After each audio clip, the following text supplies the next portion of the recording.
హైదరాబాద్ లో gold man Suryabhai పై case నమోదైంది. తక్కువ ధరకు విదేశీ బంగారం ఇప్పిస్తారని మోసం చేసినట్టు బాధితులు ఆరోపించారు. లక్షల రూపాయలు వసూలు చేశాడని, అడిగితే ప్రముఖులు తెలుసు అంటూ సూర్యాభాయ్ బెదిరించారని బాధితులు వాపోతున్నారు. బాధితుల ఫిర్యాదు మేరకు అత్తాపూర్ పిఎస్ లో 0 ఎఫ్ఐఆర్ నమోదు చేశారు. కేసును నారాయణగూడకు బదిలీ చేశారు.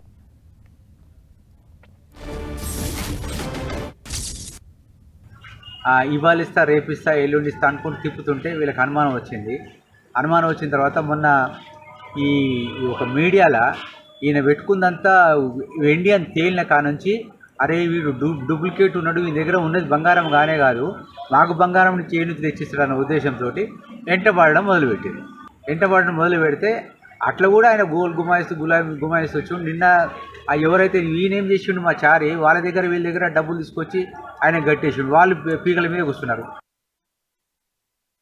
ఇక అప్డేట్స్ మా ప్రతినిధి కిరణ్ అందిస్తారు. కిరణ్, గోల్డ్ మ్యాన్ సూర్యాభాయ్ పై కేసు నమోదైంది. తక్కువ ధరకే విదేశీ బంగారం ఇప్పిస్తారని చెప్పి మోసం చేసినట్టుగా బాధితులు పోలీసులను ఆశ్రయించారు. అప్డేట్స్ ఏంటి కిరణ్?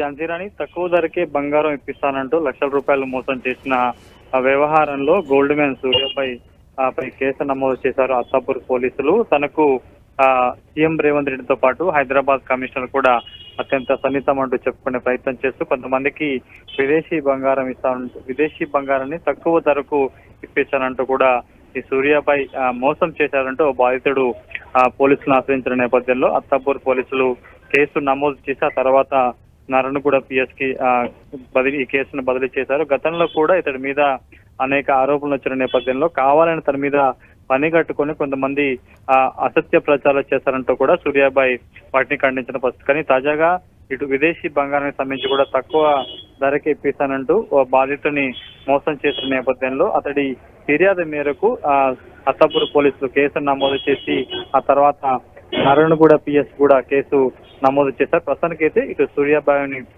పోలీసులు అరెస్ట్ చేశారు.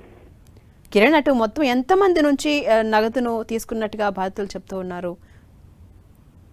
ప్రస్తుతానికైతే సూర్యాభాయ్ మీద గతంలో చాలా ఆరోపణలు వచ్చాయి, కానీ వాటిని ఖండించే ప్రయత్నం కూడా అతడు చేశాడు. కానీ తాజాగా తక్కువ ధరకు విదేశీ బంగారం ఇస్తామంటూ కూడా ఇటు హైదరాబాద్ కు సంబంధించిన ఒక వ్యక్తి వద్ద నుంచి పెద్ద మొత్తంలో ఇతడు డబ్బులు తీసుకున్నట్టుగా ఆరోపణలు. ప్రస్తుతానికైతే ఎంతమంది వద్ద ఈ తరహా ఇతడు తక్కువ రేటుకు విదేశీ బంగారం ఇస్తాడన్న కూడా కొంత సమాచారం రావాల్సి ఉంటుంది. కేవలం ఓ బాధించిన ఫిర్యాదు మేరకు ఇటు హైదరాబాద్ అత్తాపూర్ పోలీసులు కూడా కేసు నమోదు చేసి అరెస్ట్ చేసిన పరిస్థితి. అంటే పూర్తి స్థాయిలో అతన్ని విచారిస్తే కూడా ఇంకా కేవలం ఈ ఒక్క బాధితుడు ఉన్నాడా లేకపోతే ఇంకెవరైనా ఉన్నారు? ఎందుకంటే గతంలో కేవలం ఇదొక్కటే కాదు, చాలా విషయాలలో కూడా భూ వివాదాలతో పాటు ఇతర సంబంధించిన సెటిల్మెంట్ లో కూడా సూర్యాభాయ్ తన హస్తం ఉన్నట్లుగా గతంలో చాలా మంది ఆరోపణలు చేసిన నేపథ్యంలో వాస్తవం ఎంత అనేది కూడా పోలీసుల దర్యాప్తులో తేలనుంది.